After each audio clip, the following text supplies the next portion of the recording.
Country singer Maren Morris has been open about her anti-Trump political views. She now says her opinions have changed the way her fans view her. Why does she need to alienate fans? Why does she keep on doing it, knowing it alienates them? Well, Stuart, I wish we could go back to a day and age when singers, entertainers, athletes, maybe they just kept their politics to themselves, because that does unify and bring people together to enjoy those leisure activities. But unfortunately, it hasn't been like that for at least the last decade. You have those on the left that feel the need to put their political opinions out there, and sometimes, and in some cases, openly say that they don't want conservatives or Trump supporters to be their fans. And then you take the case of Maren Morris, right? She's a Nashville country music singer. Well, Stuart, therein lies the problem. Country music, unlike most other genres, has a conservative fan base. So yes, if you have far left liberal opinions, you're going to alienate the country music audience.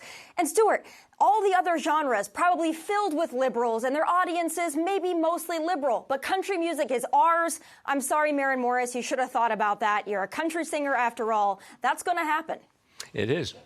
Bill Maher bashed Hollywood stars who at the Golden Globes were wearing Be Good pins. You know, they were paying tribute to Renee Nicole Good in the deadly Minneapolis ice shooting. Tommy, for my personal opinion, I call it virtue signaling, because a lot of those celebrities took the pins off once they got back on the red carpet.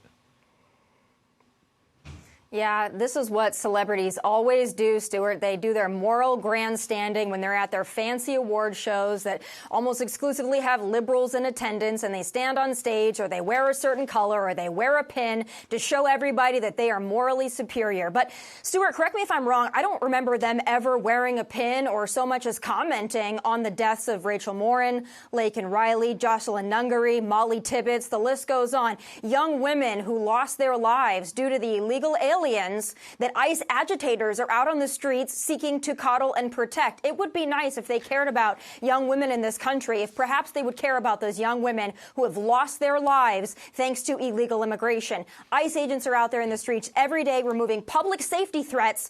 I don't expect to see a pin for that, though, because I think, honestly, it's gone way over their heads. Just out of interest, what do you think would happen if a celebrity stood up at one of these award shows and get Trump, Trump, Trump? What do you think would happen? Yeah, unfortunately, I don't think it would be well received. But we know there are many conservatives in Hollywood. Unfortunately, the liberals have such a monopoly that they force some of the conservative minds and thinkers out. You saw that after the assassination of Charlie Kirk. There were some celebrities that had nice things to say about him. They got eaten up by some of the woke mob. Do the right thing. It's okay to be liberal, conservative, what have you. Just be consistent. And none of these celebrities have consistency on their side. True enough. Tomi Lahren, thanks very much for being with us. See you again real soon.